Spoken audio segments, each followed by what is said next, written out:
Hello listeners, just a quick apology before we start the episode. We had a few audio issues that I didn't notice until I already started editing, by which point it was too late to go back and re-record everything. I've done my best to edit around the issues, but there's still a few glitches here and there, so I just wanted to say I'm sorry about that, and hopefully it won't ruin your enjoyment of the rest of the podcast. Hot off the press, Tom. My new fun pack, Tiger Talk magazine. Wow! It's part of my action pack, along with magic pens, a magic window, and... It's brilliant, Tony! You can say that again. It's brilliant, Tony! Tony's Action Pack, free with 8 tokens from Kellogg's Frosties. They're great! They're under starter's orders, lots of wheel spin, and just look, Scalextric have fitted smoke generators. What a start! You can't beat Scalextric from Hornby.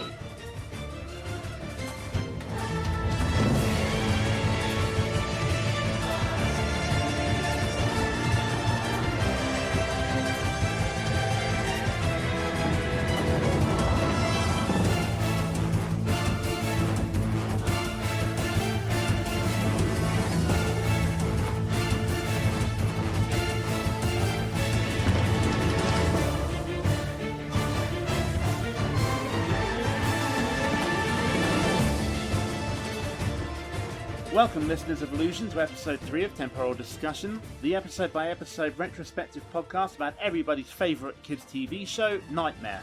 I'm Martin Harder, and yes, it is a silly surname that I didn't choose. My name's Martin O'Doney, and yes, Martin Harder is a silly surname that he didn't choose. And we have a guest here today. Now tell me, who are you and what the are you doing in my flat? I'm Simon, but can be Martin if you like. Simon Monk, that's me. Or Martin Monk. There you go. Today we're looking at Series 1, Episode 3, first broadcast on September the 21st, 1987. Rick Astley was clinging on to the number 1 spot for a final week with Never Gonna Give You Up, and no change in the movie charts either, with The Untouchables still at the top. And so, without further ado... Further ado? Yeah. Yeah. Right. Can you remember what you were doing back then? Well, back then, I was a teenager. I was the lead singer of a Farnborough punk rock band back in 1987. Oh, very nice. What were you called? Furore. Good name. Well, that's memorable. Furore, like that. That actually sounds like some of the monsters in Nightmare, so I can see why you decided to join us. But you also do quite a lot of stuff on YouTube, don't you, Simon?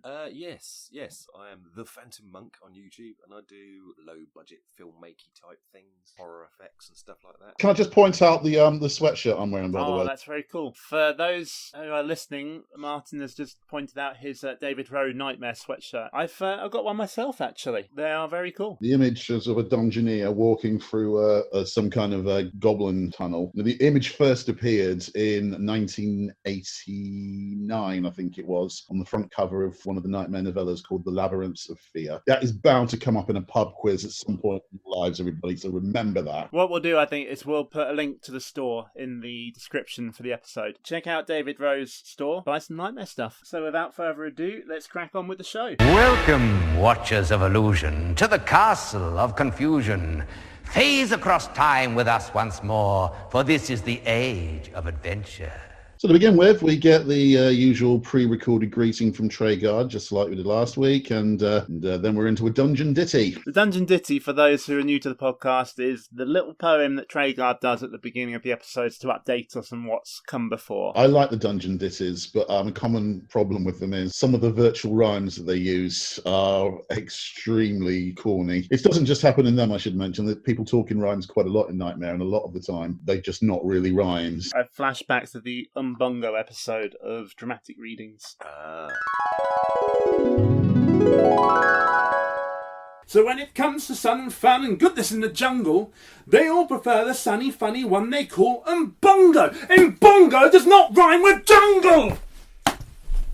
Calm down, dear. It's just a commercial. Ah. Bring me my whipping boy!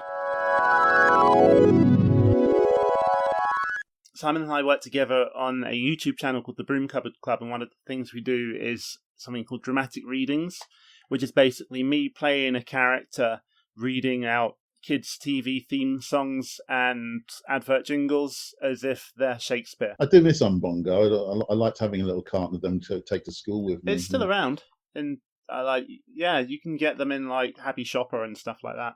We used to get it in the cinema, didn't we? You're a lot older than me. I don't remember that. And now time turns, the fire burns, time out is gone, the quest is on. Now where am I? You're on the edge of a ledge. There's a deep gap in front of you, and across from you there's a woman sitting on a rock. At last, my champion. So we rejoin it with Dungeoneer Simon emerging from the bomb room, which he was still in at the end of the last episode, so presumably it was an extremely long fuse, and he arrives right into the old Serpent's Mouth cabin, and his team inform him that he is on the edge of a ledge. It almost sounds like something by Dr. Seuss. I do not like it, I hereby pledge. I do not like the edge of ledge. So anyway, looking at publicity shots available on nightmare.com today, we can see that the staging of the scene actually had Mary Miller, the actress playing Lilith, sitting on top of a 1 meter square blue block. So the exact measurements for the set furniture had to be forwarded to David Rose so that he could accommodate characters and obstacles into the CGI artwork. Lilith seems in a much better mood than usual, noticing immediately that Dungeoneer Simon is literally carrying her favour, and welcomes him as her champion. She asks his name without prompt from the teammates. He replies, Simon Nichols, my lady. This is a good example of what Martin was saying last week about the Dungeoneer kind of taking the reins on occasion and being a lot more bold. Yeah, it's quite good as well, isn't it? Rather than relying on the team all the time. I'd actually suggest that he's actually being a little bit sarcastic. With the milady. It says my, and then hesitates and says lady. He's got other opinions about her that he's not expressing. I just assumed that he was getting into it. I don't know. To be honest, it is Lilith after all. That's true. I get the feeling when watching Simon, he's not afraid to be a bit sarky, and I think he was being just a little bit sarky there by saying, Simon Nichols, mate. Lady. Oh, all right, I'll say lady. Trigard appears in his little box and is almost immediately blown away by Lilith, again showing her dominance over the Dungeon Master. Lilith conjures the pathway across the chasm and invites Simon to approach so that she may have further consultation with him. And she tells him that she has a task for him. Listen. Ahead of you, through the Serpent's Mouth, lies a chamber which is occupied by a catacombite. This creature, if creature you can call it, belongs to the lower levels. But some spiteful sorcerer has brought it up here especially to annoy me. Its presence so near is very distressing. She gives Simon the spell Freezer in order to carry out his task, and tells him that the safest pathway from the catacombite's chamber is the third pathway from the right.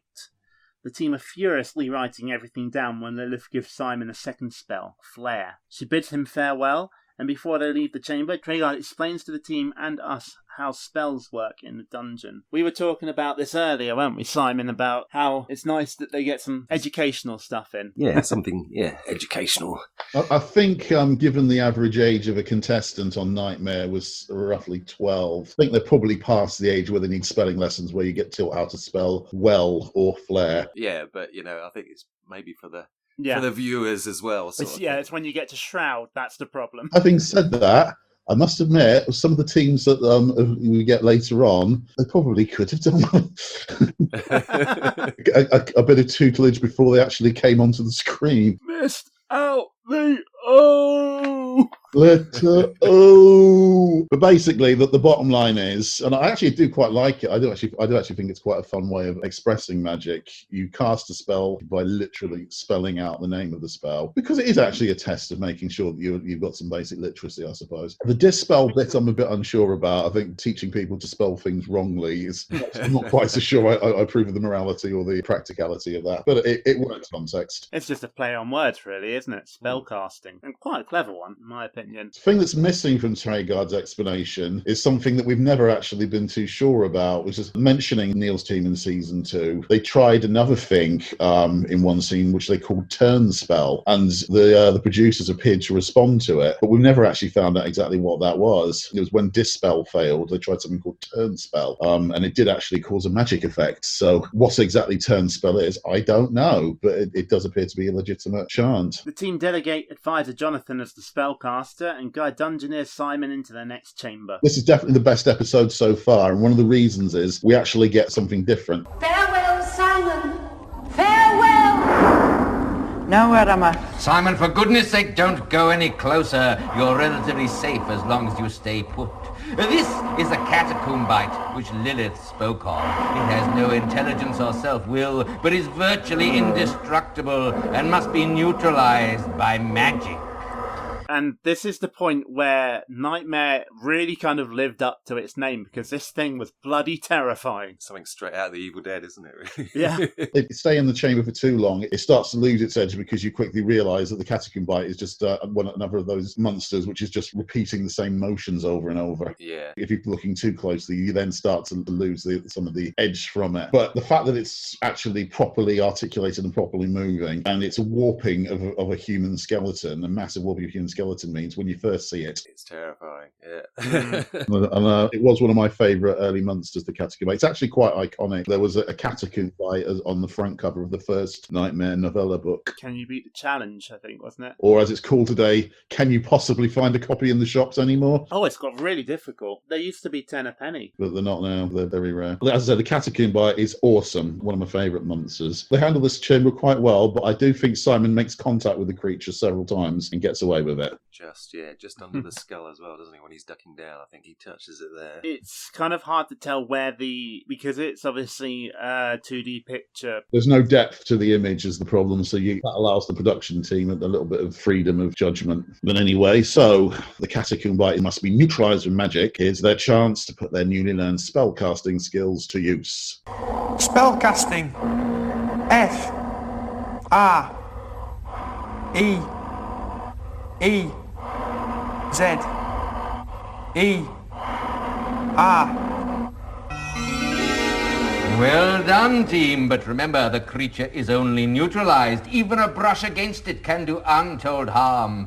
Guide your Dungeoneer with care, but don't linger. The spell works exactly as expected by freezing the monster in place. The team, heeding Lilith's advice, guides Simon out of the room via the third doorway from the right. This means Dungeoneer Simon literally has to duck walk under the monster. When I'm crouching, you can make me do the duck walk. I watched this one with my wife and she was actually proper on the edge of her seat watching. It is actually quite nervous watching the Dungeoneer get so close to the catacomb bite. Especially when it looks like it's looking right at them. At least one occasion he brushes the knuckle of the catacomb bite. On another one, I think his head does just make contact with the jaw. Now where am I? You didn't have Warning, team! Lilith was not to be trusted. She has sent you into the great corridor of the catacomb. This is patrolled by the army of the dead. Exit with haste.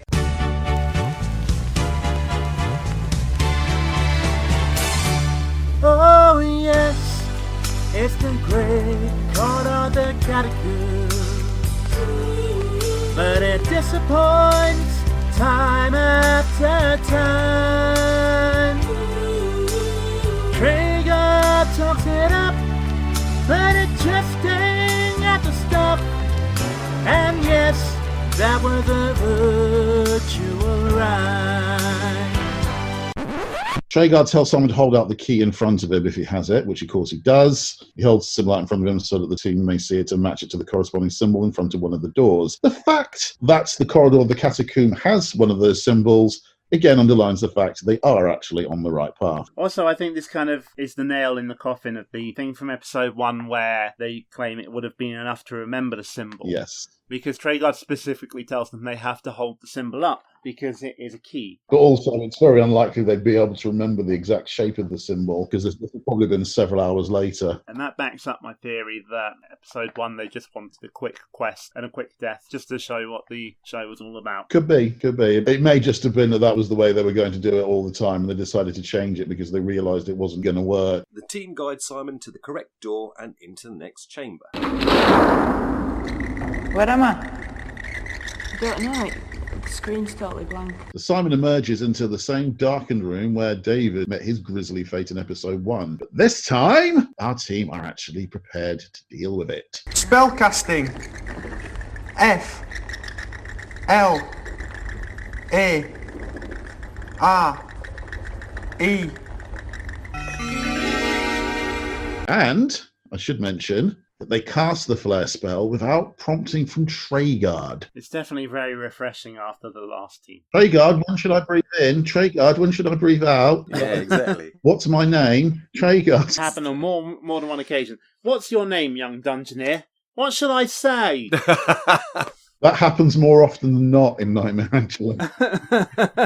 Very, very depressing. So the room is flooded with light, revealing the wellway entrance to level 2 for the very first time in Nightmare's history. Traegard informs the team that the number of levels of the dungeon is not known even by him, but success lies in the lowest level. Traegard is talking about not knowing how many because if he didn't know, how does he know whether he's even mastered it? He claimed in the very first episode that he alone had mastered it. Anyway, this team is the first to reach level 2 by going through a wellway. In the first couple of seasons, the only way of passing from one level to the next was for a wellway. Third season, they introduced a new way to get from level 2 to level 3, which is actually really spectacular. Oh, that was always my favourite, the minecart. Yeah, the minecart ride is wonderful. I think that's every fan's favourite, that one. The wells themselves, there's actually a big blue round human-sized pot that's actually in the set, and it's blue so that you can superimpose the image of it using the chroma key. But there is actually a physical object there. I remember from the novels, the wellways were included in the story of how Traegard mastered the dungeon, and it was actually quite an elaborate process climbing down a wellway. You had to have a rope and then sort of lower yourself down. Traegard and Folly the Jester were both questing through the dungeon, and they actually had to lower a rope down into the well and sort of lower themselves gradually and awkwardly and elaborately through it.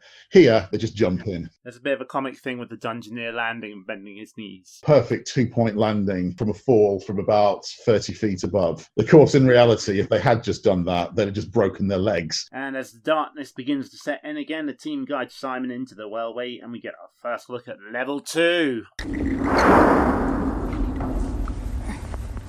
Where am I? Simon drops down into the chamber of the level 2 Guardian. In this instance, it is Cedric the Mad Monk. So, Cedric. It's actually a little bit formal here. They start adding dimension to his character in subsequent appearances. Here, he actually, although he's rude in every other respect, he acts exactly the same way as the Wall Monsters. But later on, it becomes much more nuanced and there's much more varied ways he behaves. And we should say, we have checked, he is not played by Wolf from Gladiators. He does look a lot like him. A long-running conspiracy theory that Lawrence Werber changed his name to Wolf so that nobody would recognise him from Nightmare. But Lawrence Werber is actually a dentist today. Oh, really? He qualified as a dentist in 2003, according to research done by somebody on Nightmare.com. He passed his qualification about 18 years ago, apparently. His acting career didn't really go very far. Oh, well, it's a shame, actually. I think he's a pretty good actor. It must be said, if he never found another part, at least he found his part. He was born to play Cedric the Mad Monk. As the listeners may know, Martin and I are involved in Nightmare audio drama, and Cedric is one of the favourite parts that I've played. It's so much fun. It's literally just shouting and insulting. Say Dog's Bottom, please. Dog's Bottom! Perfect. Such a great insult, that one. Until watching Nightmare, I'd never really considered the idea of calling somebody a dog's bottom as an insult. Tim was in hysterics at that. It sounds like the kind of insult you get in a New York gangster film. But yeah, it's become one of my all-time favourite insults, thanks to Cedric. There's the cabin elf, Elita, who's also very abusive. She's around in season 6. All right, Faceache. That's just so half-hearted, isn't it? I suppose if Cedric had called people Faceache, it would have sounded a bit better than when she did it. But yeah, Faceache, no, just don't work. Dog's Bottom! Dog's Bottom, that's great. I love that. Traegard states that level 2 Guardians cannot attack until you fail to answer their riddles. He tells Simon that he must call out, "I challenge!" in order to face the Guardian, and that he mustn't touch any food until he has emerged victorious. I challenge. Challenge accepted! Weak, mewling, awful-brained fool! I have 3 riddles, and truth I seek. The first riddle is, a prince of Islam on his day held all of Christendom at bay. To Moorish hordes he was Salah ad-Din, but how today do we name him? Not Muhammad. No, definitely not Muhammad. That was 500 centuries earlier. And definitely not Muhammad Ali, as one of the advisors said. No, I'm speaking as a historian here because I am a big history buff and I'm studying history for a degree at the moment. It does depress me how few people know who Saladin was. I have to be honest, we had to Wikipedia it. He was actually effectively an emperor. He ruled enormous lands. He was an enormously successful military general, and he was the arch enemy, also paradoxically also a great friend of Richard the Lionheart. So if Richard the Lionheart is supposed to be one of our most famous kings, how do we not know who his greatest rival was? But so few people seem to have ever heard of him. It's very, very sad that. He was a hugely important figure during the Crusades. Why do we now call him Saladin? In Imperial India, there was a very prominent sepoy called Suraj ud Dowlah, and the British pronounced it Sir Roger Dowlah. It's the same phenomenon. We're just lazy with foreign languages in this country, and we just take something that flows off our tongues a bit easier. Salah ad-Din. It's quicker just to say Saladin. I have to admit that I'm not really surprised they didn't actually know the answer to this one. At that age, I think it's forgivable, but it does astonish me how many adults don't seem to know who Saladin was. No, I didn't, but now I do. So I'm learning. But I think everyone, including kids, should know that Muhammad Ali definitely didn't hold back the Christian hordes. Although, had he been there at the time, he couldn't hold back George Foreman. Anyway, so on to the second riddle. Red fought white and white fought red. Great houses fought while England bled. But answer as my riddle poses, who fought each other over roses. Yeah, considering this team is from Yorkshire, I would be surprised if they hadn't got this one. Well, technically speaking, they didn't get it right, but they're given the benefit of the doubt. You might have noticed during the Dungeon Ditty earlier, there was another reference to the Yorks and Lancashire. Correct answer is actually York and Lancaster. You can get away with saying Yorkshire and Lancashire, but it's actually the House of York and the House of Lancaster that fought the Wars of the Roses. A funny little statistic for you here. There were more Yorkist soldiers living in Lancashire and more Lancastrian soldiers living in Yorkshire during the Wars of the Roses than the other way around. Or did you want to try that? Okay. Yeah. Gruffing your voice up. Gruffing my voice up, or like that. That's it. Yeah, that's it. Rasping. Okay. Where falls the blow that harms you not, yet ends the state of common man? That's good, that. That's good. I'm trying. When I did hear the answer to this one, I was like, of course it is. I think it's a bit of an unfair question to direct at kids. I'll say that. I think it is a little bit obscure sounding. That would be a great riddle to have on the Crystal Maze. Yeah. And that would be a fantastic riddle for Mumsy to ask one of the contestants of the Crystal Maze. The answer is, of course, the shoulder, because we're talking about knighthood. One's the score. So pass on, lame brain. I'll take the grub. You won't be needing it where you're going.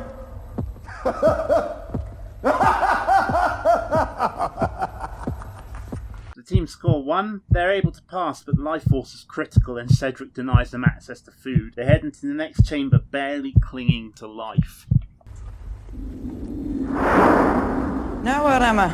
You're at the top of a flight of stairs. Shuffle forward just till your feet's over the edge. Yeah, I can see it. Right, move. Warning team, life force energy level critical. You must find food immediately. I think it's fair to say they were a little bit lucky that there just happened to be more food in the clue room. Simon, you noticed something as well, didn't you? At this point, just as they left that room before they got into the next one, the jaw came off the skull, but then when they were in the room, the jaw was there again. Yes. That happens a few times in season 1. The life force plot gets turned backwards. A little bit, yeah. In reality, it never runs out. See it running out. The Dungeoneer is already in what's called losing status. It's not really an integral part of the gameplay. It's just there to hurry the team up and give them something to race against. But it's taken too long. It doesn't really cause starvation. There's never really been an example of that in the entire series. It's the magic bomb fuse again, isn't it? Yes. The magic bomb fuse, as we shall see in an upcoming episode, suddenly shoots through at an incredible speed. It just starts burning, and suddenly it's right at the edge of the bomb when you're in losing status. When you're not in losing status, it sort of goes slowly along jumps backwards, slowly slows up, jumps backwards again, slowly. So here we are in the level 2 clue room for the first time. Just once I want to see a Dungeoneer fall down the stairs. Yeah, it's what you pray for, always.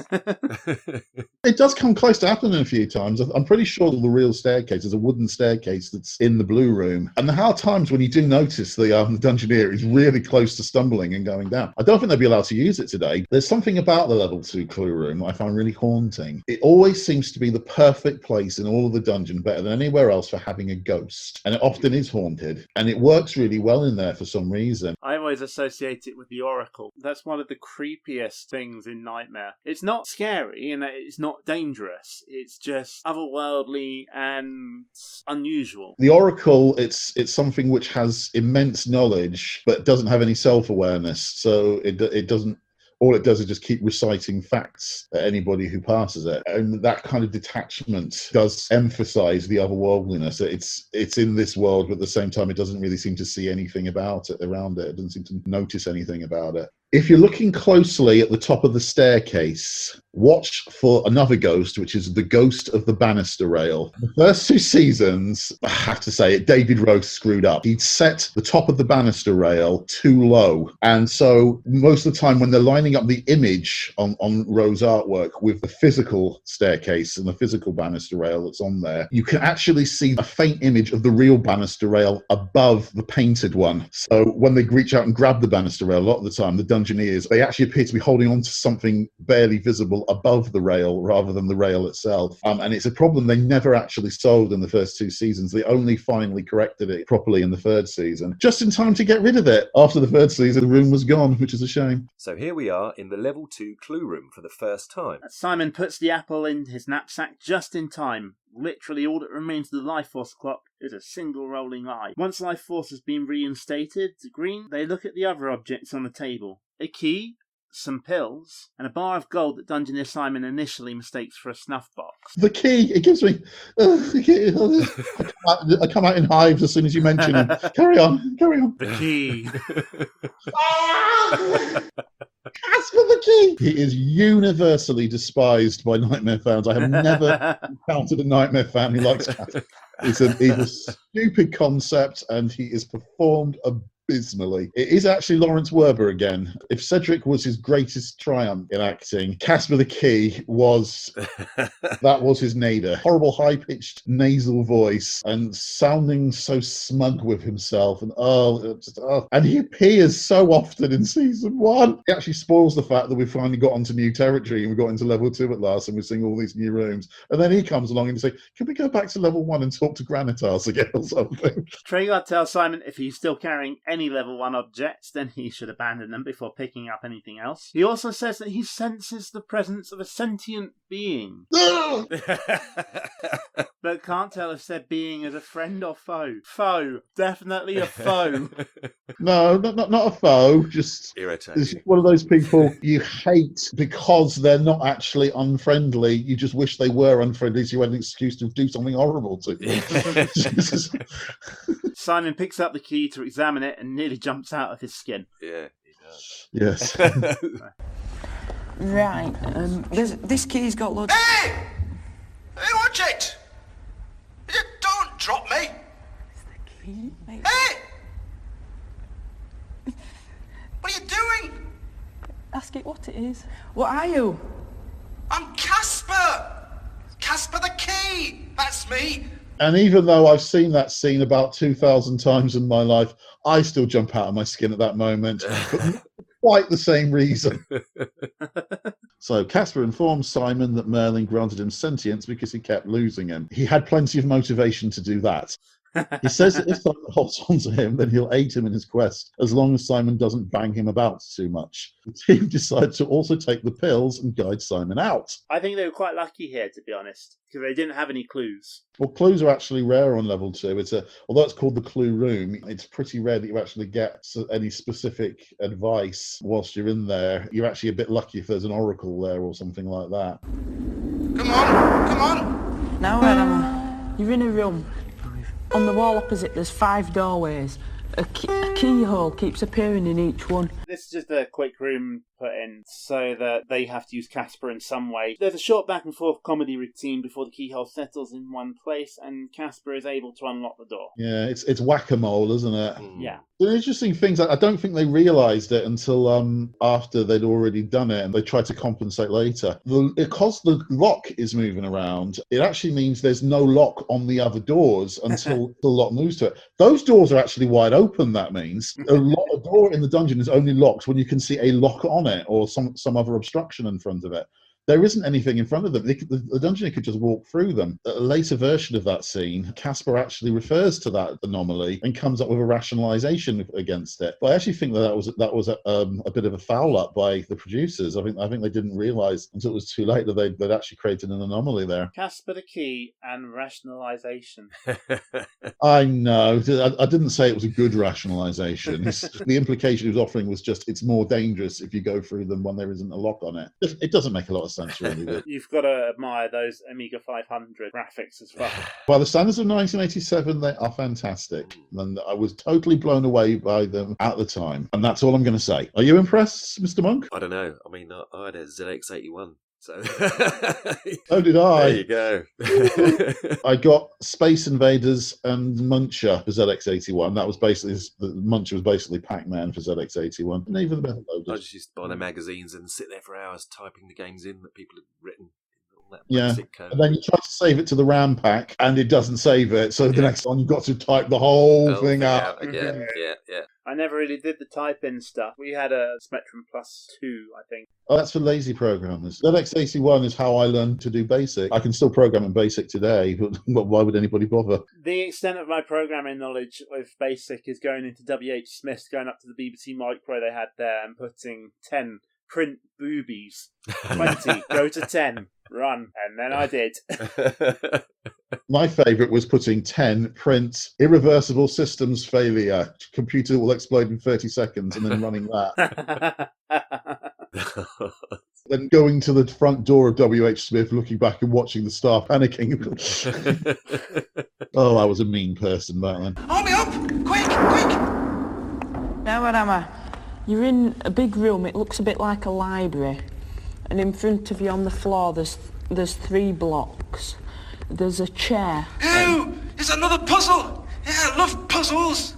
So we arrive in the Hall of Folly. Now this is basically the midway point of a successful quest. It's very obviously designed to be the sort of a traditional wizard's library with lots of spell books and ingredients and what have you around the place. It was replaced in season 3 by Merlin's throne room. Although this itself is actually Merlin's throne room because it's got a throne in the middle of it. I actually prefer the Hall of Folly. I think it's superior to Merlin's throne room, and that's a pity more wasn't done with it, because all it was ever really used for was just for Merlin to do yet another riddle challenge, and again, I think everyone's getting slightly tired of riddle challenges by this stage in most quests. It is actually rather a striking bit of work. I suppose it looks a little bit like Merlin's home in the Disney films. The Sword in the Stone. It does look like it may have been based on that. There's potential in there that I don't think was tapped. You could have done all sorts of things with it. All that you really got instead was a puzzle to make the wizard appear. The wizard appears, asks you a couple of riddles, and then he naffs off again. The puzzle always looked too easy to me as a kid, but I kept forgetting that the Dungeoneer is blindfolded. Yeah. As Merlin says in one of the quests in the first season, it's only a toy. Well, yeah, it is. So why not do something different? They could have done things with it that didn't involve Merlin at all, quite possibly. A bit of wasted potential, I think.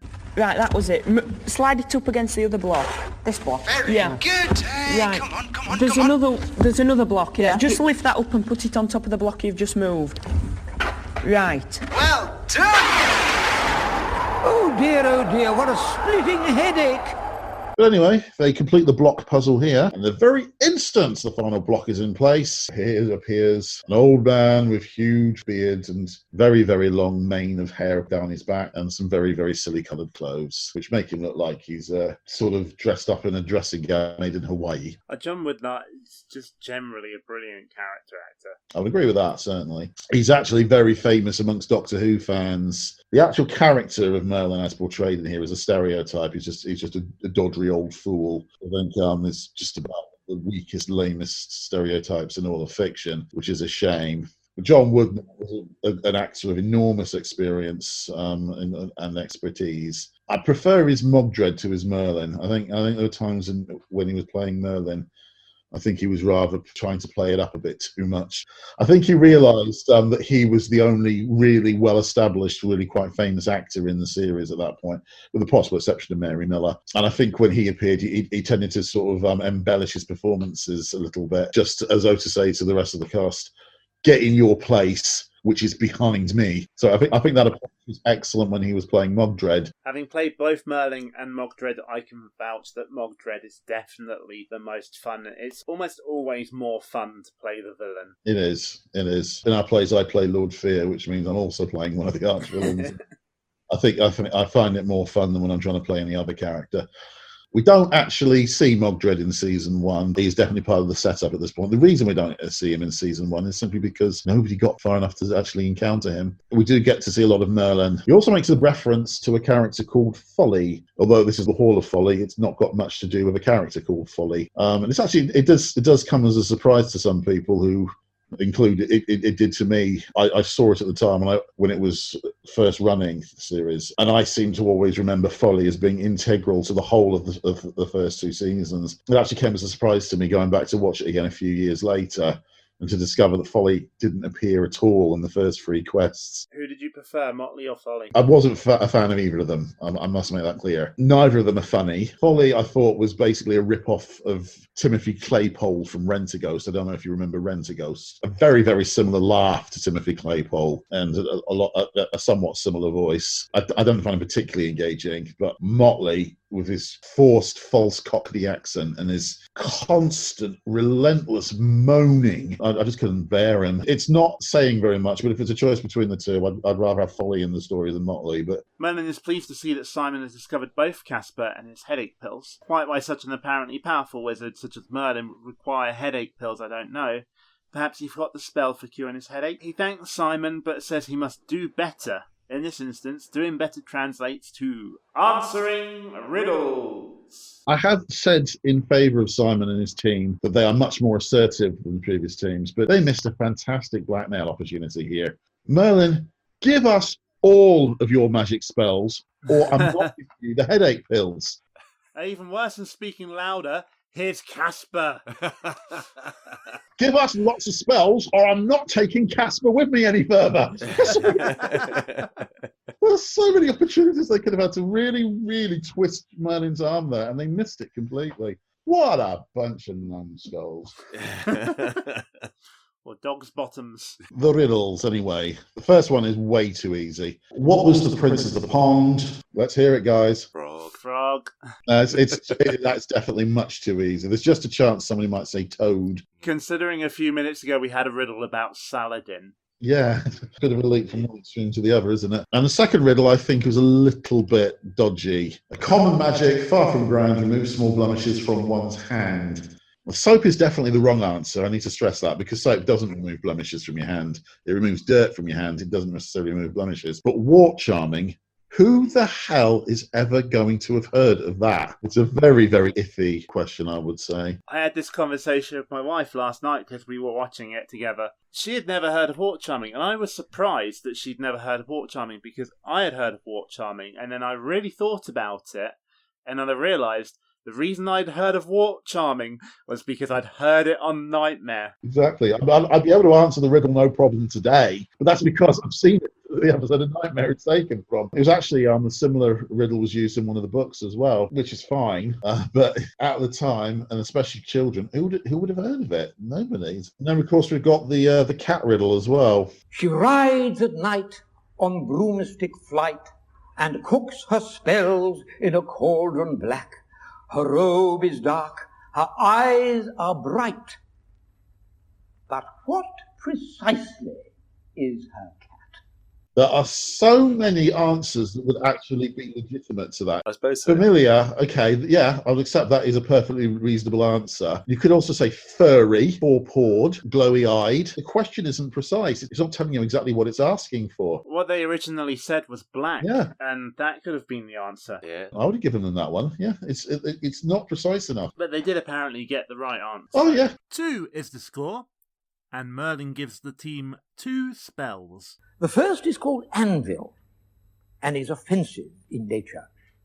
It is also rather hasty. The second is called Lantern. The way ahead is open to you, but the path is perilous. Somewhere ahead of you lies Mogdred, my alter ego. He is the dark side of my nature and of my magic, and must be overcome. I like the idea of Mogdred being Merlin's darker half. It's a shame that the series never quite specified what that meant. I don't know, for instance, is it possible for Merlin and Mogdred to both be in the same room? You know, are they actually bifurcated, or is it like a Jekyll and Hyde thing? When one of them goes into dormancy, the other one suddenly merges, taking over the body, and the body changes its appearance somewhat. I'd love to have found out the exact answer to that. John Woodnutt's performances as Mogdred were absolutely terrifying, and that actually, for me, was incredibly important, because if you actually take away the performance of Woodnutt from it, Mogdred is actually a really boring character. He's got some of the cheesiest, corniest dialogue you will ever encounter on a TV program. Quail, you will bow down before me. Oh, God. You will swear to Mogdred. Yes, it's really, really bad dialogue he gets. It's terrible. But he delivers it with so much gusto. You have to go along with it. Lord Fear, in the later years, was vastly more interesting because he had vastly better dialogue. John Woodnutt saves Mogdred from being boring because of his performances. I would just wish that we'd found out exactly what was the relationship between Merlin and Mogdred. What does he mean by the dark side of my nature? Yeah, well, we have our own theories you explored in the audio dramas. Yeah, it was called When Five Tribes Go to War. That one tells the story of where Lord Fear came from and how Merlin and Mogdred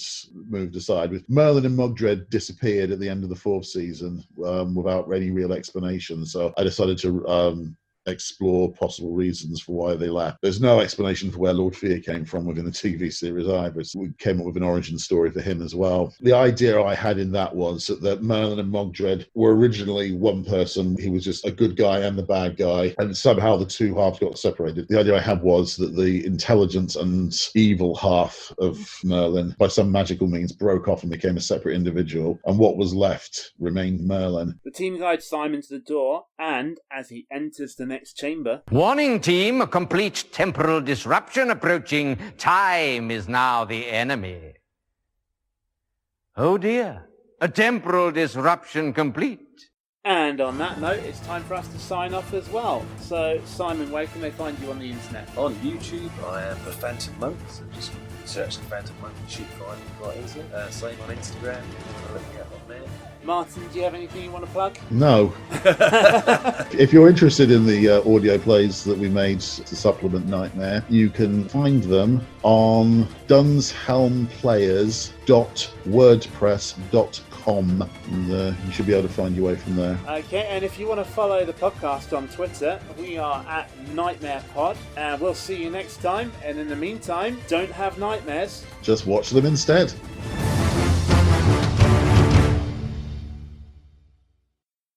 If you'd like to contact the podcast, you can email us on broomcupboardclub@gmail.com, and you can follow us on Twitter. We're NightmarePod. We'd especially like to hear from you if you've been involved in the programme in some way, be it as a contestant, an actor, or behind the scenes. We really want to hear from you.